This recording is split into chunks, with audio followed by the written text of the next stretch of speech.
Members, you've heard about the whistleblower lawsuit. You've heard about the work performed by the General Investigating Committee. You've received a summary of the facts and an explanation of the charges outlined in the articles. Mr. Speaker, I believe we're now ready and willing to take any questions that any members have. Mr. Schaefer, for what purpose? Will the gentleman yield for some questions? The gentleman yield for questions. Yes. The gentleman yields. Thank you, Chairman Murr. In your role as a member of the General Investigations Committee, did you interview any witnesses as part of the investigation of Attorney General Paxton?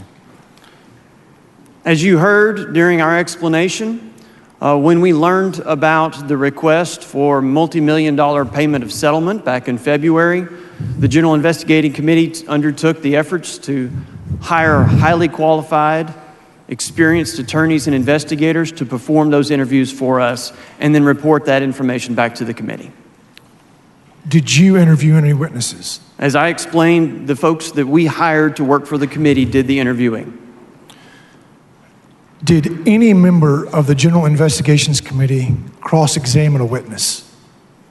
As I've just explained to you, we hired long, skilled, and qualified attorneys and investigators to do that work for us. And it was conducted in a very professional manner. Each of those investigations and interviews involved the attorneys for the witnesses, including the whistleblowers. Chairman Murr, are you aware of any member of the Texas House of Representatives who was given an opportunity to interview witnesses?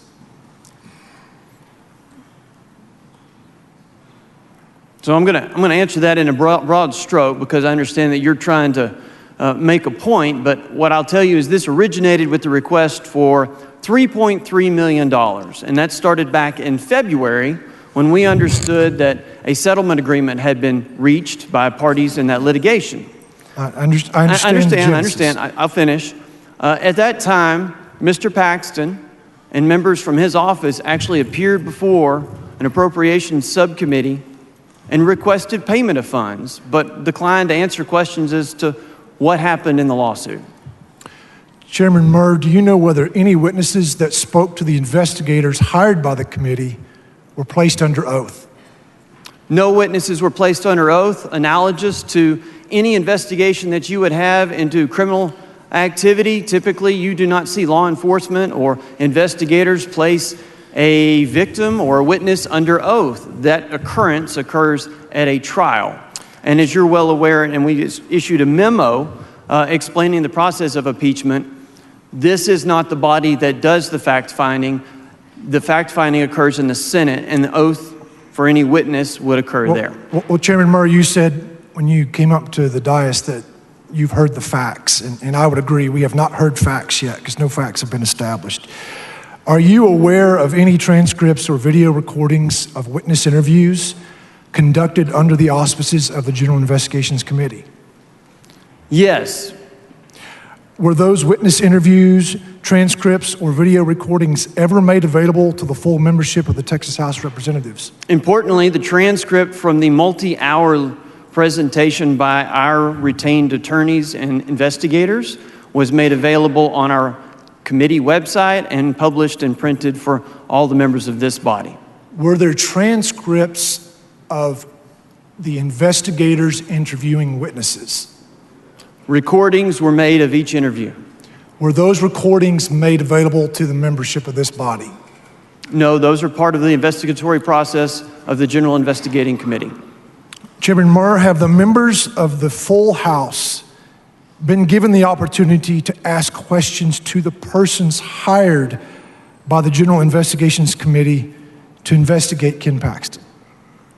Those questions were made by members of the committee, and I'll point out that our House rules for almost a decade have embodied the role of the General Investigating Committee to be the workhorse on investigation on behalf of the body, both in areas of concern around the state as set forth in the government code and specifically with respect to articles of impeachment.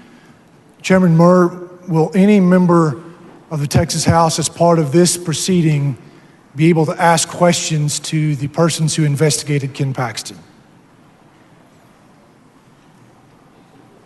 Right now, today, you have the report from the committee before you. and we have done that work on behalf of the committee, pursuant to the House rules, pursuant to the government code, and so we are providing that information to you. As part of this proceeding today, will the members of this body be presented with any witness transcripts? We have provided a transcript of the multi-hour hearing. The video is also available to you. Were there any witnesses that testified in that hearing you're referring to? No, that was a hearing in which the attorneys and the investigators that were hired by the General Investigating Committee provided a detailed and fact-specific summary of all the evidence from their 15 interviews of witnesses and the culmination of reading pleadings and documents and other information that they gathered. Chairman Murr, has any member of this body heard directly from a witness that was involved in this investigation?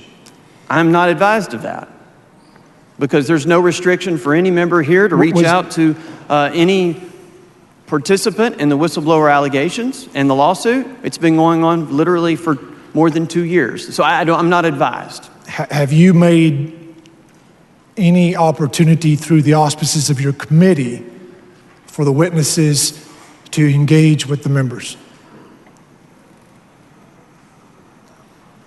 That is the purpose of the committee, but if members wanted to engage directly with that, I don't think there's any restriction, but I'm not advised if that has occurred. So there were no restrictions, but your committee chose not to make an opportunity for the members to talk to witnesses, is that correct?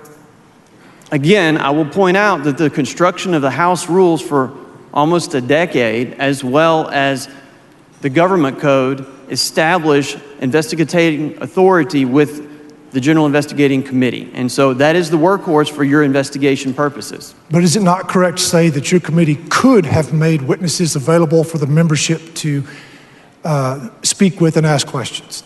So I will point out, whenever you bring that up, that let's start first with the whistleblower lawsuit. Whistleblower lawsuit involved 4 individuals who were terminated from their employment because they feel like they did the right thing.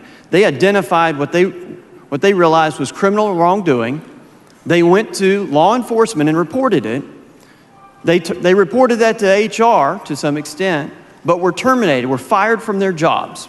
Now, other people that learned about that, they went ahead and resigned because they said, I can't work in that environment. All said, we learned, and you're aware, that of 15 witness interviews, all but one said that they had grave concerns for retaliation from Mr. Paxton on a professional basis, that it might affect their livelihoods, their ability to keep or get a job, similar with their spouses. So they were very concerned about that. This work, and I'll finish, this work was done with the fact that some of those folks that agreed to sit down or were subpoenaed and sat down and did interviews, did so while they said, I will certainly appear at a trial and under oath provide testimony. I am concerned about my name being out there. I am concerned about unnecessary exposure when I'm living in a world of a little fear and retaliation every day. Chairman Murray, you and I heard the presentation by Representative Johnson. And in that presentation, she said that all roads lead to Nate Paul. Do you remember her saying that? I heard that. Did the committee compel any testimony from Nate Paul? The committee began its work by reaching out to the participants in the whistleblower lawsuit, and from there went to witnesses identified by those folks. So those would be participants who were not in the whistleblower lawsuit. The committee has not reached out to Mr. Paul. Did the committee subpoena any documents from Nate Paul? The committee has not yet subpoenaed any documents from Nate Paul. Thank you, Mr. Chairman.